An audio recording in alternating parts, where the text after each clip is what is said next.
and they're aware that we have UVC, this high-intensity form of ultraviolet that's actually touching the surface of the Earth now. And never in my lifetime of 64 years has that occurred until this last year, in the last 12 months. And when it does do this, it creates all kinds of changes on the planet. And can be very deadly to humans and other life. Can literally, it's such a high frequency, it can literally scorch and cause desertification because it can burn down into the surface of the soil at some level. They also know that we're not facing the kind of global warming as it has been promulgated by the political fellows, that instead we are indeed on the cusp of entering into the Ice Age. And so they're worried about the impact of this energy thing, the huge amount of population we have, and the Ice Age, and these strange energies that are coming from space. Because these strange energies are coming in, they're part of the Ice Age process. And what is actually happening is that the corona of the sun is shrinking, and it is dropping from about 5,000 degrees Kelvin to about 3,000 degrees Kelvin. But it's a misnomer to think of it as a corona, and we actually need to think of it as a plasma, very much like the plasma that's on the arc of a heliarc or a TIG, tungsten ionized gas welder. And the plasma exists because of the ionized gas coming around it and the grounding effect and the charge that is created there, the short circuit basically, and that's what our sun is. It's not a nuclear reactor. And as a result of this, when it shrinks, more of the energy that is out there that the sun is plowing up and causing as it goes through interstellar space is actually flowing around the sun to affect all of the inner planets and all of us. That's why all of the planets have been experiencing what we would think of as global warming. It has nothing to do with people driving SUVs on Mercury. Mercury was hotter because of the burst of the new energies that we got.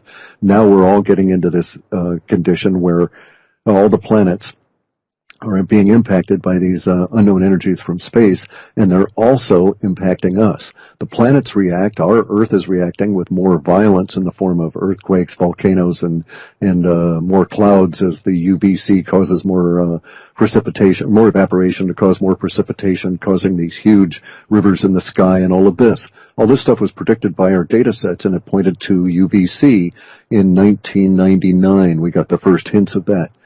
And so I knew it was going to develop, and here we are.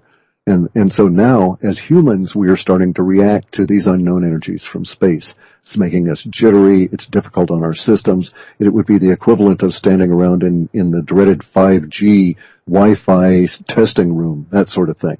And we're getting it from the sun. And people are just not recognizing this, and so they're reacting to the energies in a fashion that is not conscious, and therefore they feel jittery and irritable, so they take out that irritation in the form of anger when it's not really justified, and they need to look at it in a different way, because we're going to be going through these for a number of decades. And so the sane person would, or the rational being would say, hey, you know, my mind is being affected by these unknown energies from space, and maybe I can do things about it in a specific way. And those same things could also be done, and they would help ameliorate some of the problems that we have with our existing electromagnetic radiation pollution. Well, sort of makes sense? Yeah, no, totally. And I was just going to say, it's affecting, it's not affecting everybody, just a certain people in the population that this is affecting. Let's explore that for a second, okay? Let's say that poor Ireland is uniquely, not uniquely, you're going to be the same as certain other areas around the northern hemisphere, including areas, for instance, where the Hopi Indians live in the southwest of the United States. This is because of the crystalline nature of the rock that you guys live on. And your rock is really pure crystal in a lot of different ways. And so that crystalline energy is going to react to, magnify and impact and maybe modify, but in this case it's going to magnify these unknown energies from space that are coming in at frequencies that we can't even really measure, but we're certainly feeling. And so that's why places like Ireland are going to get hit by this really hard. And we see certain parts of the Earth react with more intensity of, say, earthquakes, because that's the nature of how that rock is going to happen, how it's going to react, like in Japan. So in Japan, they're actually getting into sort of a calming state because the ground underneath them is reacting, excuse me, and is splitting up, whereas the ground in your area is reflective and is magnifying these. The reason individuals are reacting differently, it goes to exactly that same issue. The rocks in them, so to speak, their mineral levels. So those people that are without the appropriate minerals that allow those cells to deal with the radiation get the impact of that radiation on the cell in a non-resonating way. So in other words, if your cell had an appropriate mineral level, and say it was selenium, and that selenium was vibrating at a certain frequency, it would take that energy that's coming on in, and that selenium would do what it does with that energy, which is dissipate it back into universe because it resonates at that same frequency. I'm not suggesting that everybody needs selenium. I'm just choosing it as an example. And so in this case, those people that didn't have an effective selenium level would find their cells were actually irritated. The organism, their body, was being harmed by the radiation, having no ability to be grounded, if you will, outside of their system. But there's good news to this, and that is that we're dealing with the kind of energies that may be able to be actually grounded out to some degree in some places. So we may find, for instance, that some people will feel better by simply taking their shoes off and spending 20 minutes a day, kneading their feet into the earth and the soil and the grass around them, and it will dissipate some of the energy. It may not work in all areas because of the nature of the soil at that spot. The reason I would say that has to do with my training, so to speak, though. See, I come from a physical, meditative environment, Zen and Vipassana. In both meditation schools, it is recognized that you can meditate all day long, but if you're sucking down coffee, you're not going to get calm.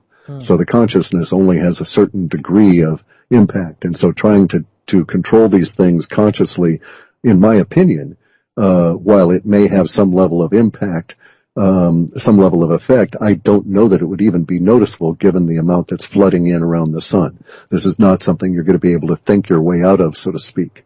Yeah, because just people around me I've seen just doing things that are against what they would normally do.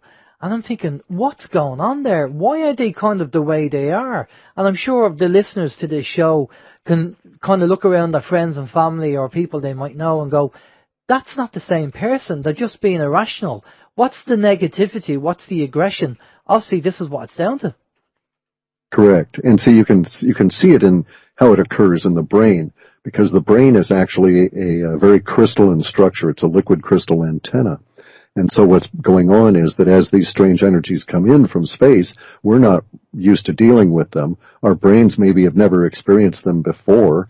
And as they come through our brain and affect our body, thoughts are thrown in different directions. So you're going to have differing kinds of thinking. But in addition to that, you're going to have different hormonal responses. This has to do with how your body is formed, so to speak, around the pancreas, the liver, and the spleen, and how those are the sources of where radiation damage occurs. So most people are unaware of this, but you could get, say you were near a nuclear reactor and you accidentally sucked in some plutonium and got the plutonium into your lungs. Certainly you would have problems from the plutonium in your lungs, but it's actually going to be the problem caused by the radioactive blood in your liver that is going to kill you. And so it's not going to be lung cancer or that sort of thing. So your liver and your spleen and your pancreas are all reacting to these energies very much as though they were working around nuclear reactors. And that's where we have to deal with that would seem to be an appropriate place to begin dealing with the various different kinds of radiation that we have to now. And even if we didn't have the stuff coming in from the sun, as you note, we've got in all this strange EMF with all the new 5G, all the Wi-Fi, and all of this to deal with. So we now have to start really looking at the human body and what it takes to make us healthy in a sea of radiation that we had not anticipated living in. Well, Elon Musk wants to go down the AI route. And this is the intelligent dust that he's talking about. It mightn't be the case that they'll actually physically have a microchip. We might be inhaling this intelligence dust from the chemtrails. And before we know it, we are programmable, or it's in our system and we can't get rid of it. I would buy the idea that it would be in our system and we couldn't get rid of it. I don't buy the idea that it's programmable or that you can have smart dust, and here's why. Once you get down to a certain threshold of nano properties, it's impossible to send out communications to them. As radio guys, you would recognize this. The radio frequencies you're sending to try and control the dust would be so large the dust couldn't react to that level of frequency. And we would not be able to make a frequency so fine that the dust would be able to react to it. And again, the dust would have no intelligence whatsoever, no computational ability at any level at all, and thus can't react to a comprehensive command signal from anywhere. So basically, you have to have we're limited in physical size. Fear. Well, they didn't want me talking about this, but basically the nanodust is a fear. It's a FUD, fear, uncertainty, and doubt. It's not real. We can't, as software guys, make chips below a certain size or two things occur. We can't get our commands into the chip to make it react, and even if we could, the thing heats up so much that we couldn't control the heat. Anybody that's got a SIM card or a micro SIM card in the back of their phone that has done some significant storage of information will recognize how hot these things get. So nanodust is some kind of a mind thing, but it does not exist. But are we assuming that we're using man-made science and the man-made laws of physics? Who's to say that there's no other physics that operate on our planet? So we know, for instance, that Victor Schauberger found a way to make an implosion engine. We also know that an implosion engine was created out of sound by Kirby in the 1800s, and that these were suppressed. We also know that you can get hypersonic flight from the implosion engine and so on. But none of these technologies get down to a level to where you can have something. It's kind of like, okay, you can make a computer really small, but the smaller you make it, the more it's going to have to just shed heat to the environment, so the more it's going to heat up. The energy requirements get really big, and once you get it down below a certain level, what's it operating on? It's certainly not operating on energy at the level of electronics, at the electron. And so if it's not operating at the electron level, we'll never be able to talk to it, because we can't communicate with anything without electrons.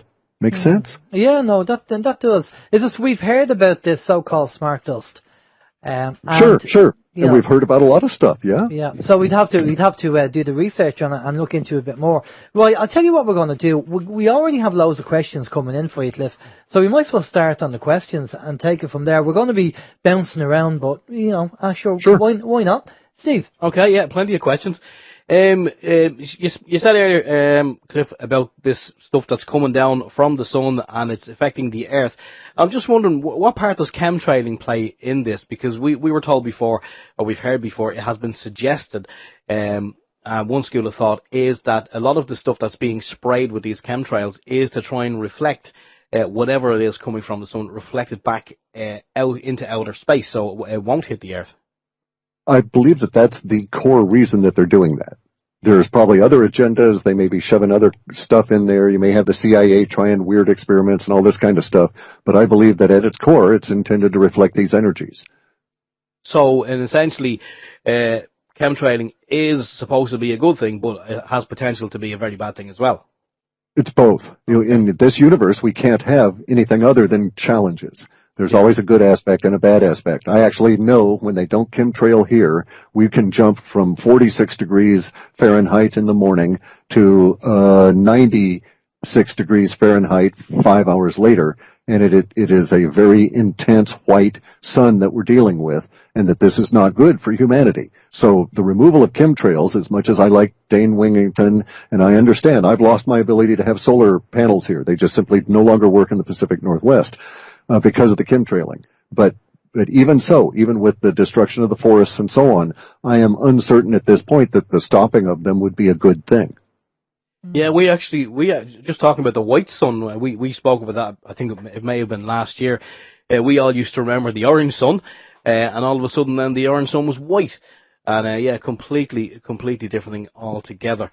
We have a question from PIR chat room. It says, Is it human? I'm going to read this as it is. Maybe it might make sense. Is it human will and intelligence / consciousness that is creating the effects that we are experiencing from the mineral and cosmic dimension? Certainly. Is that consciously controllable? That would be the question. Not enough people, I believe, would benefit or would be able to do that to benefit. But certainly at that level, everything we experience in reality is entirely subjective, 100% entirely internal. There is no such thing as external reality. Therefore, it all is being manifest and decoded at that conscious level. So being that it's subjective means that we're creating our own consciousness. We're creating what we see on our life through that. Yes, but here's the rub, Guy. When you say we're creating, you're quite right. But you're only 1/3 of what you think you are. So you got 2 other thirds up there that are deciding what you need, and so you may be deciding what you want, and you don't get that, and that's why. Okay. Because see, you're living in. You think you reside in your body. Your body actually resides. Your physical corpus actually resides inside your consciousness. That consciousness is so large it can't be shoved into your body. There's 2 other major components of it. You have a knowing mind and a thinking mind, and you're living in what we call the body mind, or the body feeling mind.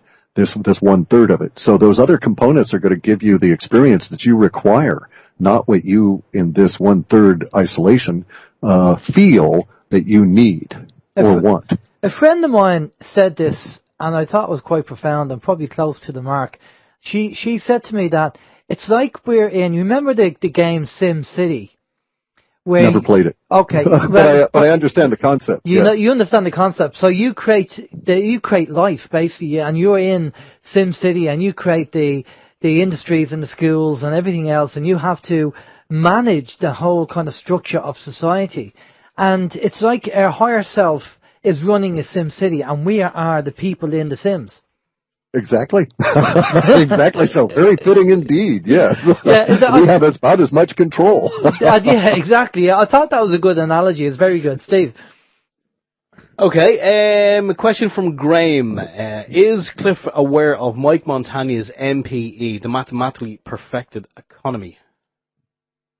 No, I haven't. I'm not aware. No. Okay, it's basically... And actually, I would argue that anything that comes out of a single individual is less than what we can come up with collectively, and a mathematically perfected economy won't do humans any good because we've got to be messy in order to progress. Right, okay, so we need the yin and the yang, so to speak. Yes, yeah. Well, that's how we learn. I mean, if life was easy, then we wouldn't really be learning, I suppose. It's just sometimes the negative side can be very negative, and the experiences can be harrowing and pretty bad. That's the only problem. No, that's okay. So those things are true, but let's examine the idea that everything that we experience is 100% subjective. Okay, that there is in fact no external reality, that we're bound by whatever our senses funnel into us. Okay, yeah. I dispute David Icke, and I think we only have 4 senses, and they're defined by sensory organs, and they're all within our cranium. But other than that, I'm pretty much in line with a lot of the stuff that he says. If that is the case, then the suffering that we feel is obviously something we need because we're causing it. It's obviously something that's in our control. It's obviously something that we're participating in as an active person. And so thus we come to Buddha's argument, and also the argument for all the Zen and the other meditations, whereas you, as the ultimate subjective experiencer, provide the experience that you're going through because you need to do it. Therefore, at any time, should your consciousness decide to wake up, it can decide to thereafter consciously direct the experience and see what happens. And you can indeed do that, and that is the secret that Napoleon Hill and all of these people, make yourself rich by thinking, think and grow rich, all of these kind of things. It is all 100% accurate, and that is why we're here. Now, many people are not able to think their way out of things, and much of it has to do with the situation they've gotten themselves into, but also, from my understanding of how things work, the more we take care of our bodies and provide it what it needs, then the less we have that impinging on our consciousness and drawing us away from making these appropriate decisions. So, another way of saying it to a certain extent, well, it depends on how your outlook on life is and your spirituality, but some people would say we had a soul contract and we've come down here to learn lessons, and part of this is maybe our subjective approach to life, and the things that are happening have been preordained. You could think of it that way, and that's certainly valid in any given life, okay? But that presupposes you're only examining one life, and that's it, and you're done. If you were to look at it from another perspective of life after life after life, then it still pertains, but you have to give it a broader scope. And so preordained becomes not individual minutia, but rather the path you're on. And thus one could decide to walk in this life or to run in another life or to just simply sit in another life after that relative to that path. And I actually think that that's much more akin to what's going on. And that gives us great power. It also, though, presupposes certain things, and then if we look around, we can find some of these things do exist. So if that were the case, then one could say that, is all time the same? Are all time experiences potentially filled with X amount of suffering no matter what time I happen to incarnate in? And no, that's not true. And so one might then say, oh, look, because we're in a period of great suffering, we know that the next stage will not be so, simply because of the way that universe operates with oscillation. And so so then we can actually even confirm that we're coming out of the Iron Age and about to go into the Silver Age. Make sense? Yeah. Because there's so much suffering here, and it just naturally follows. And so we can take, actually, to a certain extent, one can take a measure of energy and growth out of the suffering itself. Well, isn't there this kind of cycle, like a 26,000-year cycle, that we are on the up at the moment? We're going into the age of Aquarius. So the next 1,000 years or 26,000 years, we're going to be going into a nice area where that's all going to change, and we're going to be all, love and light and everything else. And then when that hits the peak of the 26,000, then it starts going down again, and then we go back into the dark ages, and then the whole cycle repeats again.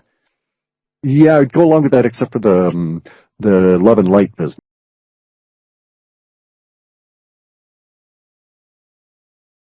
Are perfect, because I think humans are always full of contention, and we're always going to be interacting based on our hormones, and there is no such thing as ascension and that sort of thing, and that we're basically sort of raspy critters, and the universe will provide us with the raspiness we need to continually to grow, and that there is no growth without irritation.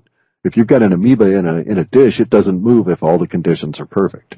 Yeah, I see what you mean. Well, again, part of the spiritual belief for some people is that we have a kind of soul contract. We've come down here in this life to learn certain lessons, but we do have free will. And free will changes our dimensional path on what we go on, because we can choose to make a decision that might affect something for the rest of our life, or else we might choose not to do that. But there's all these kind of roads side by side, or dimensions side by side, and our free will determines which dimension we go down. But regardless of the dimension we choose, there are still lessons down there, that things that we have agreed to learn in that life. How would you? I would go along with that 100%. We have to define the soul, though, because I don't have I can actually define it very precisely. And so the soul can't be lost. It can't be traded away. It's not what I am. It's it's conscious of itself as itself, but it's not conscious beyond that. And it is the repository, the database, if you will, of all of the things that I learn in this life.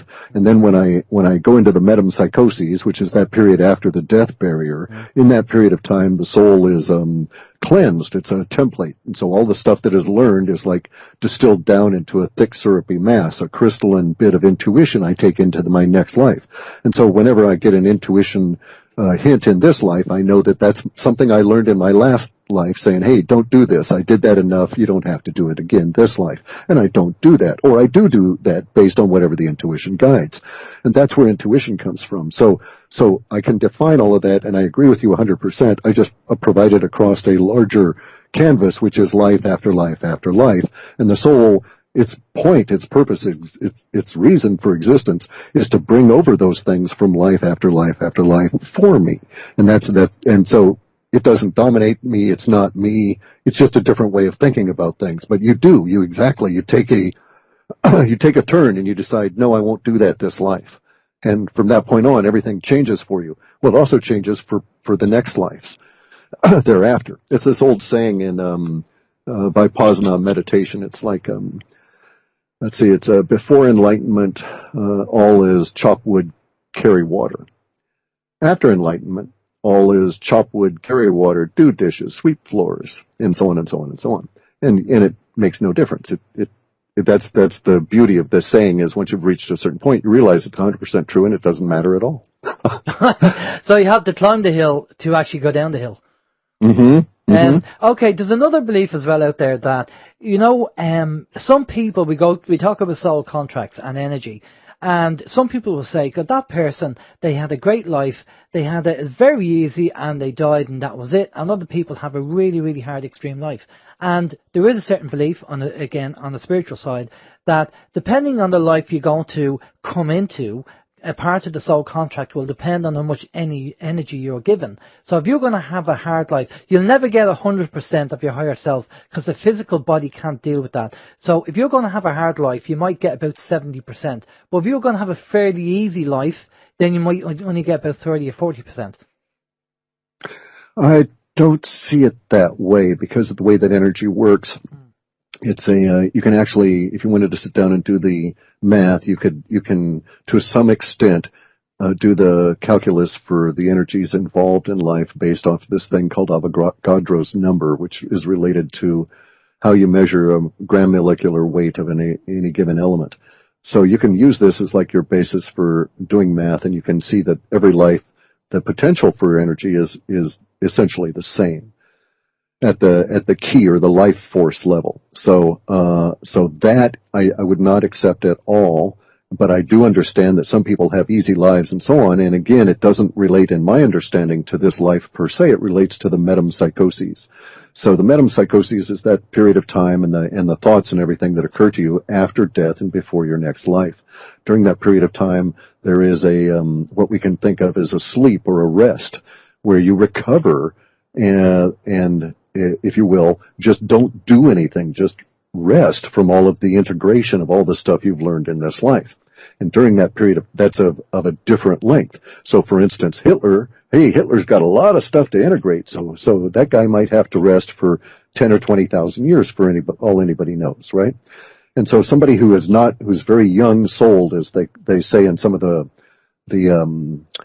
traditions here, or young as a human is really what the term is, they might have a very easy life and then a very quick rest and reincarnate maybe within a generation, as opposed to several thousands of years. But those people that are great on the planet, David Bowie, he needs a decent rest, and so he might not be back for a couple of thousand years. And it depends not on good or bad, but the amount of key you put out into the world and take back in. And so someone who has a nice, easy life, who doesn't face strife, who doesn't have to exhibit really huge levels of intestinal fortitude and put out that energy, they don't have to rest so much. And I think it's more that kind of a mechanism. Well, there's something major going on, and it's not the really famous people going down there now that's got me intrigued. It's the quantity of just regular guys going down and all the different kinds of jobs they're trying to get filled for Antarctica, bearing in mind that right now it's the winter season down there, and it's usually a period of time they don't hire at all. But for the past 2 years, the quote Antarctic season is now basically 12 months out of the year. And so there have been more jobs posted this last month than existed the month before. And this means we're looking at basically a boom town kind of an environment going on down there. They're actually trucking down more supplies in the wintertime than has ever been done before. So they're just trying to support a build-out of some form. So now we're into a period where, like I say, I'm less interested in the Newt Gingriches and these kind of people going down and paddling around than I am by the Leidos, the corporation, and what they're doing, and by the 7 ships that were sent down to bring supplies to these bases in anticipation of new people arriving.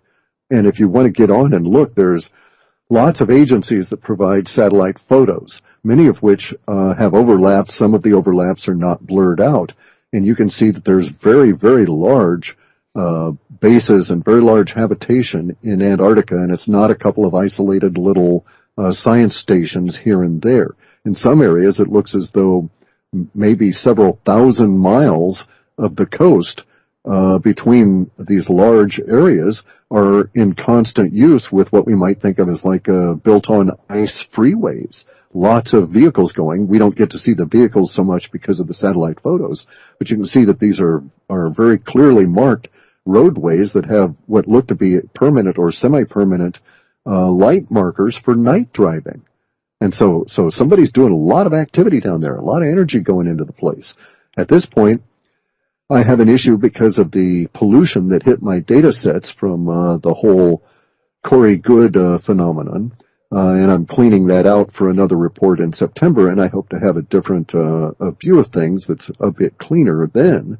But just on the trackable material that's going down to Antarctica, we have to wonder why, in this global economic malaise, all these corporations are hiring as fast as they are able in such a wide range of occupations for such a place on the planet. Yeah, why? What's down there? That's the thing. Whatever it is, it's underground. We know that. Okay, we can actually make a lot of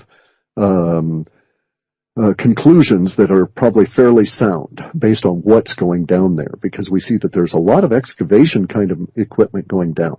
And it's not so much what one would think of as the big D8 cats or the Caterpillar kind of a road pusher, road builder kind of material, but rather it's excavators. And some of them are rather specialized excavators, the kind that are used, for instance, in coal mines.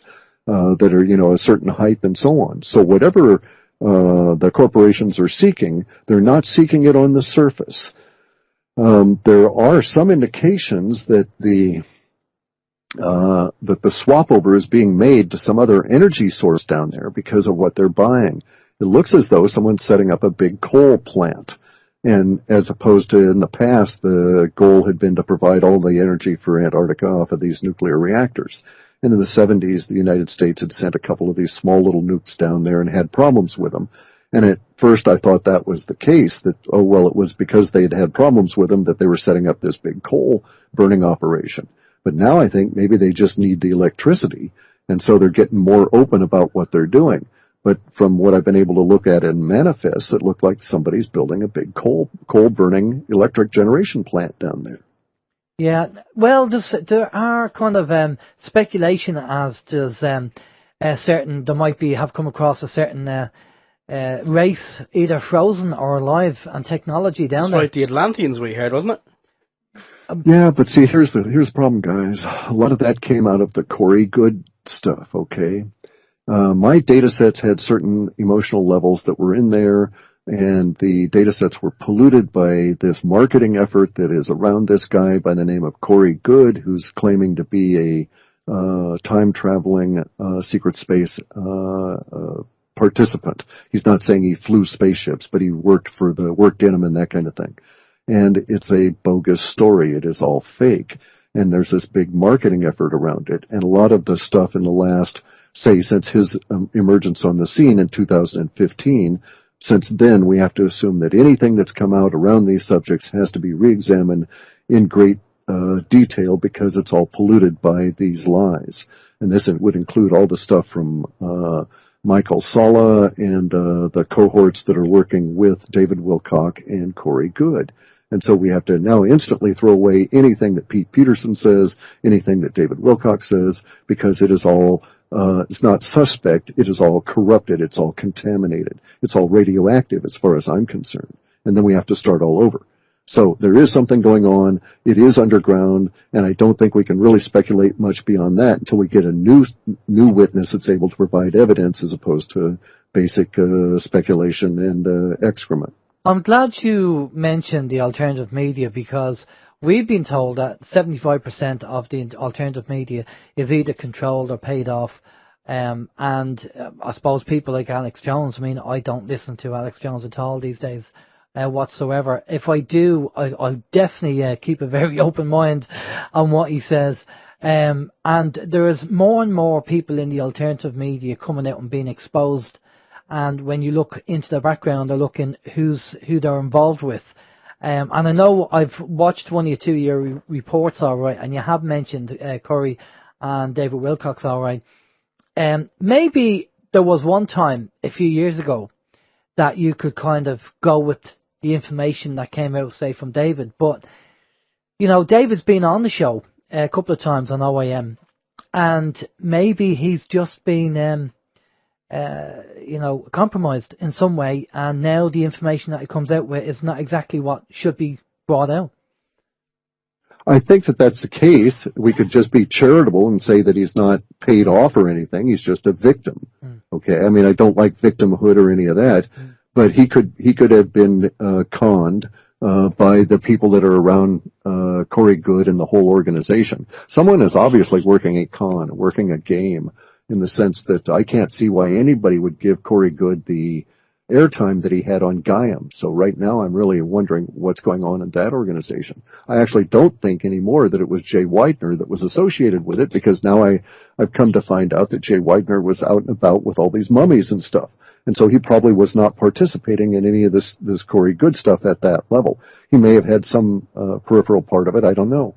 But somebody was obviously attempting to push an agenda, and it caused me problems and a lot of other people, and we've run into these issues. Whether David Wilcock was, you know, in some way compromised or simply was a useful tool I'm willing to say he was simply a useful tool. I don't think he was, you know, had any participation at that level, if you will.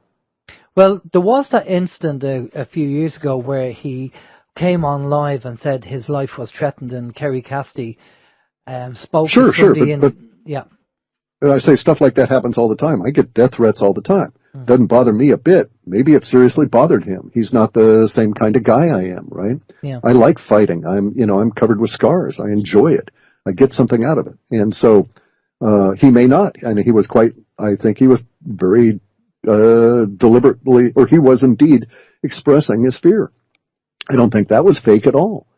Now, whether it was accurate or any of that is immaterial. Yeah. Yeah. And of course, being involved in the alternative media, I mean, it's just, you know, things like that do happen. That's the way it is. Well, we can go back to your first statement there, if we could, where you said that 75% of the alternative media was compromised and so on. I don't actually buy that at all. I would easily say 75% of the alternative media is not to be listened to, or only listened to when you want a good chuckle. And that has nothing to do with being disinfo agents or being paid by any of the evil deep state or anything. Yeah. It's just the way humans are. We get all whipped up about stuff that we have no real knowledge of, and we go with it, and one thing leads to another, and then Bob's your uncle. Next thing you know, you're mega fabulous on the internet, and you've got a story to maintain, and what are you going to do? Yeah. No, I totally agree. And the thing is, what we've learned over the years, I mean, this is why we call our radio show Open Your Mind. Open your mind as in Aristotle, where you entertain the thought. It doesn't mean you have to accept it, but you entertain it and go, okay, how real is that? Okay, I'm going to go do the research and check it out, and go down the rabbit hole and check it out and see what's down there, rather than just accept it for real. And we've heard stories, and we've been told stuff over the years, and that we found out it was bogus, as you say. But sometimes you have to go down the rabbit hole to check it out, and then come back up and go, okay, that was a waste of time, but it had to be done. Oh, that was my mistake. I was supposed to come back up. Exactly. Yeah, you have to make sure you come back up and don't stay down there. Exactly. Well, we just entertain the information, and at the end of the day, if you, I would say, if you can't feel it, touch it, smell it, and taste it, but even then, you can still be fooled. Wonder. Yeah. Yes, indeed. I agree that never truer words. Yeah, I mean, it's just, and you have to question yourself, and that's their plan, is that you start questioning yourself and your own kind of logical approach to things, because there's so much. I mean, they obviously, that when they realised how much potential the internet had for putting disinformation out there, as John Irwin said to us, who's a super soldier, said, when you bury the truth in a barrel full of lies, it's very hard to find it. And the whole idea of that, we'll give you 50% truth, 50% fake information, and then you have to try and decipher that and what resonates with you. And sometimes, I mean, it is hard. And when we get, on a daily basis, we get information in and see posts on Facebook and all that kind of stuff. And you have to ask yourself sometimes, well, is that real or is that fake? So it is getting very difficult to separate, out what is truth and what is fiction. But I suppose we're getting a bit better at it. But you know how But we have to. Yeah. I mean, they're giving us so much. How I view it, though, is, sometimes there is a lot of truth and there are a lot of lies. But sometimes the way I see it is, there's so much there that we have to trawl through that. It's like, you ever see in some of those cartoons where someone is running and like they're trying to get to a point that's maybe 20 feet away, but they're running and they seem to be going forever and they're running in sludge and it's just slowing them down. I think that's how it is with a lot of, okay, there are truths there that we should know, but there are so many people who don't want us to know those truths and they're putting loads of crap in our way just to slow us down, and we're so busy going down rabbit holes a lot of the time, that I don't know. No, I get you. I understand. It's frustrating, and it's as though you're playing their game. Yeah. And you start wondering, is there a bigger hand further back manipulating the game itself? It makes so much sense that indeed that's the case. They're putting out all of these stories, preventing us from finding these things, and then they even go to the trouble of preloading our brains with images, such that they can trigger those images and those images are put there from all the media, from the movies and all of this kind of stuff. And then they trigger those images, and they can at any time do this, such that with the language, they can cause these images to pop up into our heads because humans are energy-conserving machines. And if our brain has a preformed image that reacts to certain words, it will pop it up rather than try and come up with a deeper connotation simply to save us the energy because it wants us to survive. And the more you save energy, the more the organism has a chance to survive. And so the bad guys take advantage of this. And you've got to constantly check yourself. This is why I like both Zen and Vipassana's meditations, because if you do Zen, you don't ever stop. It's not like you're only doing it when you're sitting. And the Vipassana is the householder meditation, and that's probably the most powerful on the planet. And it's only to the outside observer that the householder appears to be occupied by his tasks.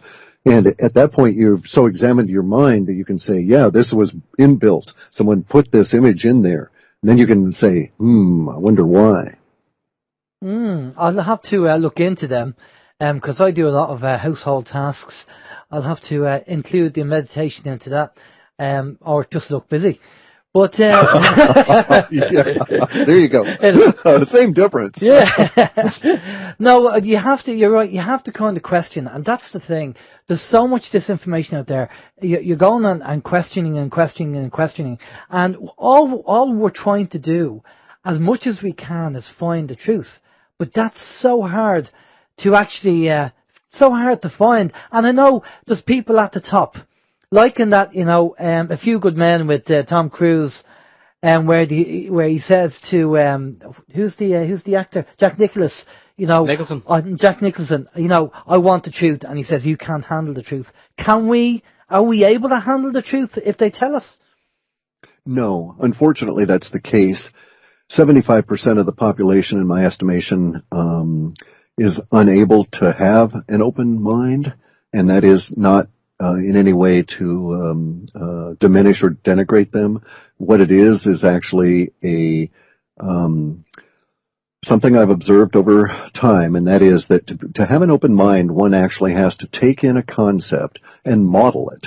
In order to model it, you have to enfold it in a temporary fashion, if you will, into your worldview and say, what would my worldview look like if I accepted X, Y, Z as being true? And I found that perhaps 75% of the population is actually incapable of that task. They think they have an open mind, but they are incapable of taking in information, modeling it, and then deciding if it would work for them and extruding it if it does not. And if it does work, they would then integrate it in. And so such an open mind at any point, obviously, you can take information that you assumed was valid in the past, and if new circumstances present themselves, you can throw that information away. You find that most people don't change, and these two conditions would be required for someone to actually change their character. Thus, we find people that, get into and exhibit a certain habitual pattern are likely to continue into that pattern because their mind is actually not capable of being open to what's going on. They're not able to take in a new thing and say, okay, what if I do stop lying and stealing? What will happen? And it just doesn't ever enter into their mind that they could integrate that into their worldview. So unfortunately, I'm sorry, I think that's just the way it is with our fellow humans, and that those of us that are able to do this, it's our job to watch out for everybody else, because we're able to say, I think that baboon or that lion is going to exhibit a behavior I've never seen before. Maybe I'd better get that baby out of there right now. Well, it's funny you should say that, and I totally agree with what you say. Myself and Steve have put together what we call a fluid belief system. And that's exactly what you said, is about challenging your belief system. What you know today is what you know. Tomorrow you might learn something different that challenges what you know, and just be fluid and change to the new information that comes in. But a lot of people who believe they have an open mind, when you challenge their belief system, sometimes the belief system can be set in stone and sometimes it can be fluid. And say some people who might be religious might, when you kind of challenge their belief system regarding religion, it's set in stone and they won't change it, and that's what they believe and that's it. And as you say, it's the cognitive dissonance, because their life will change if that is real. If we tell them something that goes against what they believe, if we turned around and said, by the way, there's no such thing as Jesus, it was all made up, and they're religious people, the world will probably fall apart. So they just don't want to know. They can't deal with that. I can't deal with that, so I'm going to shut that down, and that's it. And this is why... And that's legitimate, too. You've got to give them that. That's a very well-supported... Yeah, it's a well-supported way to go through life, and it works. And so if someone is that way, I certainly would never attempt to try and push on them anymore. Like over here in the United States, we have this state called Missouri, and it's the show me state, and they have all of these sayings. And my father was from that state. He always used to say, you just can't teach that pig to sing. You didn't go to work, and you're just going to irritate the pig. Yeah, no, totally. And the whole idea, and some people are better left. Don't approach them, don't try and wake them up, because they'd be a danger to themselves and other people if they actually realised what was going on. And if you've encountered this, you'll know it, because this was at the point at which you suddenly discovered yourself in a fluid environment in which you assume you're going to be changing it tomorrow. And in fact, if you don't, you're going to start questioning yourself. But then you start losing all of the people that you knew that were your friends and, close relatives and stuff that you used to be able to talk to about normal stuff. This is it. We're doing the Basis Conference in September, and this is what we're going to be talking about, the whole waking up process and the fluid belief system. Because what happens is you do change. When you start challenging what you believe, you stop watching the TV programs, you maybe stop seeing people that you get on with, because now you don't get on with them, because our belief systems are completely different. And it's just amazing how the whole process works. And myself and Steve have gone through this and analysed it. And as I say, we're doing a presentation in September at the conference, and we're going to be talking about this. And for some people, what's really worse as well, though? People who are in the alternative media who will turn around to you and tell you they have an open mind. But when you give them information, they won't even entertain it. They'll close down. Because of their niche. Because of their niche in that media, they're as dogmatic as anybody else just about their blue chickens. Yeah, exactly, and that's the difficult part. So trying to wake somebody up who apparently is supposed to be awake is even harder than waking somebody up who's not awake. I would agree with you, and that's why, to a certain extent, I don't like conference kind of things anyway, having been forced into too many of them in a business environment. But the thing there is, you're going to be gathering like minds, and that's not necessarily a good thing. There's no debate, no openness, no challenge to the system. It's a contented little kettle, steaming away all to itself. Yeah. Well, we're doing the conference as we've been asked to do it, and I'm sure it's going to be good fun anyway. We're going to be meeting, a number of people there, and the whole idea is to not so much see, one of the things we talk about with the waking up process, but I think what we also have to do as human beings is that we have to move from the teenage mind to the adult mind. The teenage mind is the ego and ignorance, and the adult mind is the wisdom and humility. And when society gets to wisdom and humility... No, sorry about that. I would disagree. I would say you've made a big error in assumption there, and I would agree with the first part, that we've got to get out of the teenage mind, and I would agree that it's all wrapped up. But I would say that teenage is far less... I don't buy in the concept of ego. That comes from Shlomo Freud, and he was wrong about that. But the hormones of the teenager, we've got to become an adult. The transition between a teenager and an adult is not wisdom, because an adult does not have wisdom as much as they may strive to learn it. What they do have, though, that is different from a teenager is simply one thing, and that's responsibility. Okay, so responsible for your actions, your own actions. And everybody else is around you as well, to some extent, or at least to cleaning up the messes, right? You're not responsible for how they feel and that kind of thing, but you are responsible for dealing with your immediate environment in a factual way. And there's also a difference between facts and truth. Someone comes to me and says, "Let me tell you my truth." I say, "No, I don't give a damn about your truth. Tell me some facts, and then we've got something we can discuss." Truth is your emotions that are hooked onto a fact, whether it's valid or not.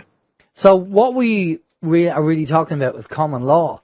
Because common law or harm, loss, or injury, basically, you taking responsibility for yourself and the people around you, and being responsible for your actions. Like again, see, I do talk about this kind of teenage mind and the adult mind.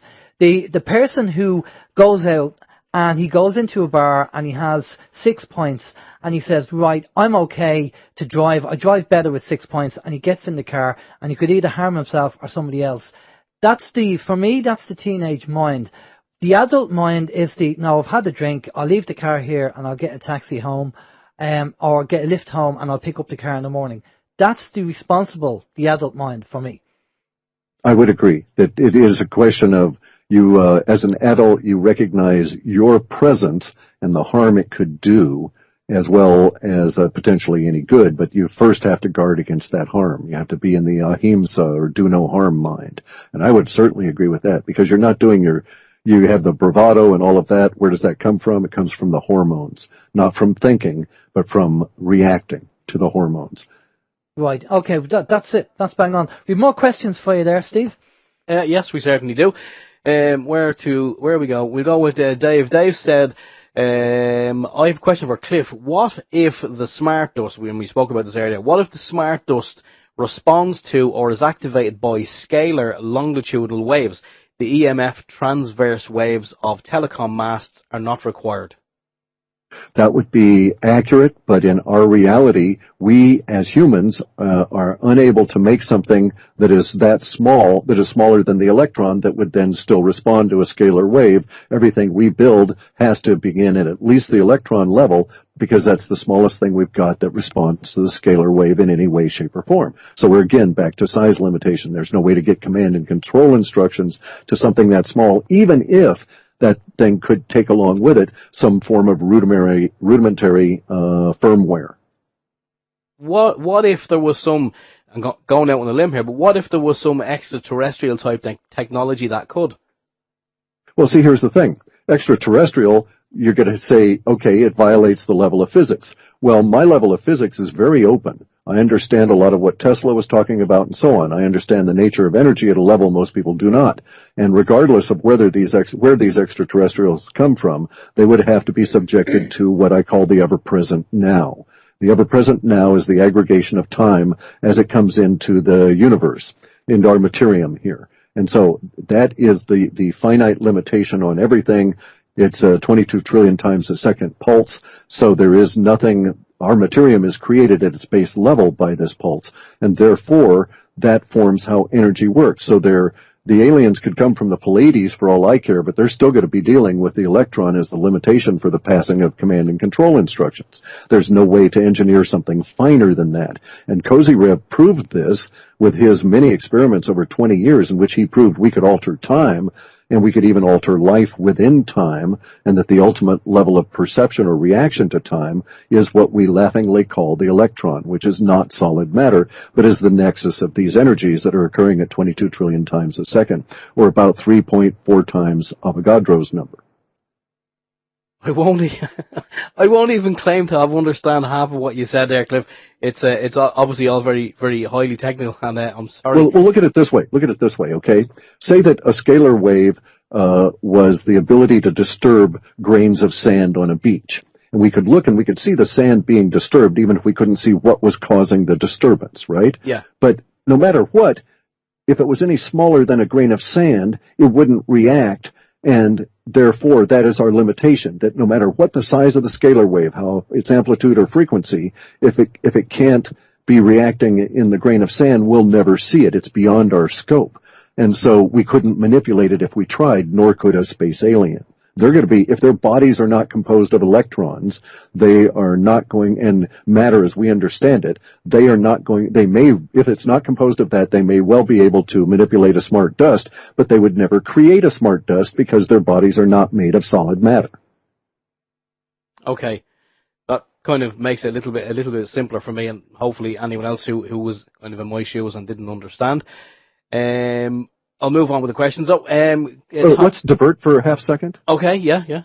Sure, just into the idea of the smart dust itself and why it's out there. Who put it out there? And it's all tied up to this idea of fear of AI. Yeah. And what is AI? Supposedly artificial intelligence. Well, we have expert systems now in software that everybody in the software marketing world is calling AI, but it's not artificial intelligence.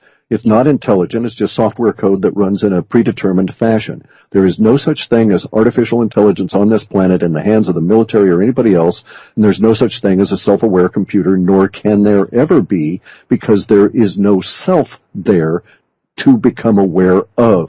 So a computer would have to have hormones. It would have to have sensors that it felt at risk. It would have to have a computer would not, for instance, feel a need for self-preservation, even if it's programmed into it. It could not tell, for instance, that the electrical plug you're about to kick out of the wall is its lifeblood. It would have no way of knowing that.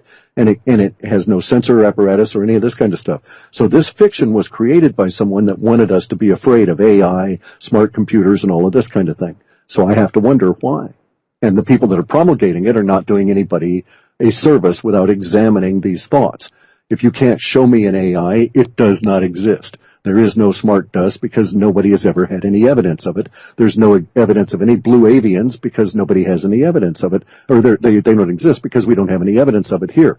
And if we don't have evidence of it, then it's speculation and deserves to be considered as simple speculation. So to talk about the dust as though it exists, or even AI as though it exists, is more than a marketing ploy, is going down a hole that someone wants us to go down. And I don't usually. Just because they want me to. It's just funny that Elon Musk is talking about AI, but then again, he's obviously talking about it for a reason. Mm-hmm. What are the things they're not talking about? Ask yourself that. They're out there talking about AI. Are they saying shit about, excuse my language, about CERN? Are they saying anything at all about quantum computers? No. D-Wave computers, yeah. Correct. Yeah, we did touch base on D-Wave there a couple of shows back. We're talking to Mick about it as well. One in Geneva, and I forget where the second one was. I think they have two of them. There's a bunch of them. There's one is in a Google shared operation in California. There's a couple over in NASA in Houston. There's a bunch of the D-Wave style machines that were the early precursors along the east coast of the United States, and one in Canada. As far as I know, there's 7 in the EU. Do you believe that we are in a holographic program? Yes, but I don't think it's meaningful. I don't think it's in any way different than reality. I think here's what I think reality is. Okay, I think that reality exists from this pulse. The pulse comes out, it goes through the entire material universe as we understand it, and it does so without any time at all because time is not defined for the pulse. But from our perspective, this pulse happens 22 trillion times a second, and there's a pause 22 trillion times a second. The pulse is when we're awake and moving, and the pause we don't even perceive, and that is what allows us to move because of the way that all the atoms are all connected. Atoms don't even really exist. The pulse is just or atoms are just the nexus of all of the pulse running into itself, crashing back and forth into itself, creating all these little points of complexity. And so the pulse creates all these bazillions upon bazillions, an uncalculable number of points of complexity as it crashes in on itself. And because our minds only operate at about 60 frames a second maximally, we only see solid matter. Because we have within our minds our bodies as solid matter, when they reach out and touch something, and because their sensors work at such a slow level and not 22 trillion times a second, we can never touch anything when it is not there. Ergo, we think the universe is solid. how is that different from a holographic thing? There's no computer behind it. There's no big laser doing it. There's no man in a little sky machine up there causing all this to occur. But the net effect, as far as our consciousness is concerned, is the same. It might as well be a holograph, or a holodeck like in Star Trek, because we could never ever tell the difference once it gets over about 8 trillion times a second. Our ability to measure things is really about that level. So anything beyond that, we're going to assume as solid matter because we can't catch it in any of the other states. And we know what I'm saying is true because we now know that we've caught water in more than one form of fluid state. And we've caught it because we could look a little bit faster than we had been able to before. So who created the pulse? The pulse is self-creating. There is no who behind it. You have to understand that there is nothing other than consciousness, okay? There is no differentiation between solid matter and consciousness. We know this. How do we know this? Because we use consciousness to perceive solid matter. And it's all internal. So if matter actually existed, it would be immaterial to us, joke there, but it wouldn't matter to us because our consciousness is what is perceiving it. So if I trick my fingers by touching something and my fingers tell my consciousness it's solid, then it is solid. And it need not have a who or a personality behind it. A personality only exists within this materium where we've sliced our consciousness up into little tiny chunks and call them Bob and Steve and Cliff, right? That kind of thing. Okay, so if we didn't slice our consciousness up into little tiny chunks, we wouldn't perceive ourselves this way, but it might be kind of boring. We wouldn't have anybody to talk to. We'd just be us, one big thing. And so that's sort of fundamentally what's going on. We are the who that has created the pulse because consciousness is that pulse. It's really, really goofy to think about from this side of the death barrier. That's, what, that is a conversational piece for in the pub a few beers. I think either more than a few, or one is not enough, and 1,000 is, or 1,000 is not enough, and one is too many. That's definitely a sit down with a point and to talk about it. We've got more questions for you there, Cliff. Steve. We do. I've got a quick fire days. Tommy was wondering, can you please ask Cliff if the trouble in Qatar is related to them not accepting the petrodollar any longer and sliding towards the BRICS countries for energy trade? That's one of the manifestations, but it's a minor one. It has very little to do with that. That's one of the also ran potentials. People will cite those kind of things. But at its core, what we're looking at here is the inability of Islam to continue under its current course. Why it's coming at this particular time may have to do with the unknown energies from space that are affecting humans. And thus, because we're all jittery, we're expressing it this way. And so finally, the constraints that have been pushing on the Islamic world based on their structure are coming to a head. You have to understand that Islam is different than most other religions in that it has a codicil in it that says that Muhammad is the last prophet, which basically means that you can never reform Mohammedism. And yet it is in desperate need of reformation because the Wahhabites, who are basically, who are in fact despised by the vast majority of regular people in the Islamic world, have gotten way out of hand, and the Wahhabites are a danger to themselves and others, and therefore the pressures in Islam have got to explode at this point, and they've got to deal with it. Qatar, Saudi Arabia are deep in the Wahhabi issues. Saudi Arabia doesn't exist without Wahhabism. It helped form Saudi Arabia, and yet it was a terrible, bloody part of their history where they had the Brits come on in and kill hundreds of thousands of Wahhabi warriors just because they couldn't control them. And it was all over the king wanting mod cons, back in the 20s. So that's what's going on. It's a religious battle. If our data sets are correct, it's going to erupt. It's going to get incredibly bloody, and when it's all over, Mecca will be basically a smoking heap. And thereafter, who knows how Islam will define itself with that central pillar gone. There's an awful lot of talk about this year being very, very special, 2017, and forecasts for September, October for this year what's going on. What's your data sets coming up with for this year? That's pretty spot on. It is key. The data sets don't tell us why. I've got some reasons for thinking that it has to do with the alignments of Saturn and Jupiter and how they pull on our orbit, and again some of the unknown energies from space. That's the 23rd of September, yeah. That's the alignment, yeah. Yeah, September and October are going to be very interesting because we've got this eclipse this year. We've got all this seismic activity. The alignment of the Saturn and Jupiter also pulls on our planet and causes a great amount of earthquakes, which also liberates other kinds of energies, which gets everybody jumpy, etc. So you can certainly see it at that level. But also we have the echoes of the past. You know, we're over 100 years since the formation of the Federal Reserve in the United States and the beginning of this paper experiment. We're at the end of the death of the dollar that was created by Richard Nixon when he took us off the gold standard in 1972. Most currencies don't last as long as the dollar has. It's way old, way long in the tooth. It's dying, as we're seeing with the cryptocurrencies. So all kinds of things are coming to a head. And then we, of course, have the rigidification of thought, and the many people are responding to the emotional energies from space at a hormonal level and are not thinking, and thus are simply reacting. And so we've got all of that going on as well. Now, picking out any particular date is going to be probably less than useful, but alignments are certainly key for us, and, you know, week ahead and then thereafter.